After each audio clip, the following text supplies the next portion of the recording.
ഇന്ന് തന്നെ ഡൗൺലോഡ് ചെയ്യൂ. കാണൂ നിങ്ങളുടെ ഫേവറേറ്റ് ഷോസ്. ഞാൻ നിങ്ങളുടെ കൂടെപ്പിറപ്പിന്റെ ഭാര്യയല്ലേ? നിങ്ങൾക്ക് എങ്ങനെ തോന്നി എന്നെ അങ്ങോട്ട് തീർത്തേക്കാൻ? യാമിനി, അത് എന്തായാലും ഈ കാര്യം ഞാൻ ആരോടും മറച്ചു വെക്കാൻ ഉദ്ദേശിക്കുന്നില്ല. പ്രതാപേട്ടനും ശേഖരേട്ടനും കേക്കെ ഞാനിത് അമ്മയോട് വിളിച്ചു പറയാൻ പോവാ. യാമിനി വേണ്ട. എന്താ പേടിയുണ്ടോ? അറിയട്ടെ, എല്ലാവരും അങ്ങനെ അറിയട്ടെ, അങ്ങനെ തെറിക്കട്ടെ നിങ്ങളുടെ മുഖം മൂടി. വെളിക്കെ ചിരിച്ചു നടന്ന് നിങ്ങളുടെ മനസ്സ് നിറയെ ഇരുട്ടാണെന്നും നിങ്ങളൊരു പിശാചാണെന്നും എല്ലാവരും അറിയട്ടെ. യാമിനി, എനിക്ക് ഒരു അബദ്ധം പറ്റിപ്പോയി. അബദ്ധോ? കൂടുതൽ ക്ഷമാപണമൊന്നും നടത്തല്ലേ, എന്റെ നിയന്ത്രണം പോവും. ഞാൻ പൊട്ടിത്തെറിക്കും. ഞാനൊന്ന് ഒച്ച വെച്ച് എല്ലാവരും വിളിച്ചുകൂട്ടി ഈ സത്യങ്ങളൊക്കെ വിളിച്ചു പറഞ്ഞ എന്താ ഉണ്ടാവുന്നെന്ന് നിങ്ങൾക്കറിയോ? അറിയാം.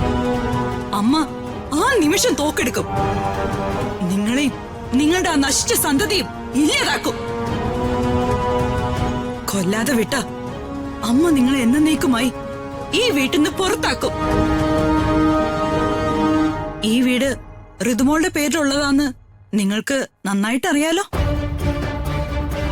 പക്ഷേ ഞാനത് ചെയ്യില്ല.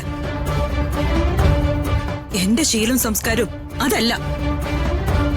പക്ഷേ നിങ്ങളൊരു കാര്യം ഓർക്കണം, ഏതൊരു മനുഷ്യനും ആപത്തിൽപ്പെട്ട അവരെ രക്ഷിക്കാനായി ദൈവം മനുഷ്യന്റെ രൂപത്തിൽ പ്രത്യക്ഷപ്പെടും. എനിക്കായി അവതരിച്ചത് ഒരു ദേവിയാ. ആ ദേവി ആരാണെന്ന് നിങ്ങൾക്കറിയാലോ. ആരുടെ രൂപത്തിലാ വന്നേന്ന് നിങ്ങൾക്കറിയാലോ.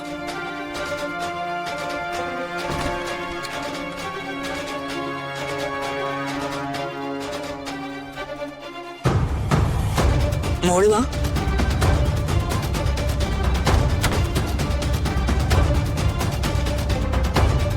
എന്താ ചെറിയമ്മേ, ചെയ്തു തന്ന ഉപകാരങ്ങൾക്ക് സമ്മാനമൊന്നും കൊടുക്കുന്നില്ലേ? കാരണം നോക്കി. അതൊന്നും നമ്മുടെ കൾച്ചർ അല്ലല്ലോ മോളെ. ഇവരോടൊപ്പം തരം താഴാൻ എനിക്ക് പറ്റില്ല. നിങ്ങളെ നിങ്ങളുടെ സഹോദരങ്ങൾ അടിച്ചിറക്കുന്ന കാണാൻ ഞാൻ ആഗ്രഹിക്കുന്നില്ല.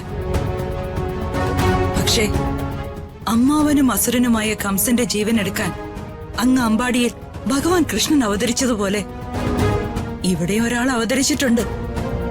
അതൊരു പെൺകുട്ടിയാണെന്ന് മാത്രം.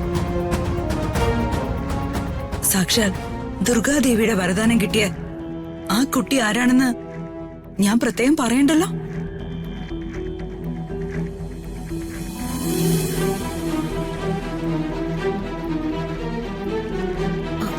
അയ്യോ, അമ്മായി വല്ലാതെ വിയർക്കുന്നുണ്ടല്ലോ. വെള്ളം വേണോ അമ്മായി?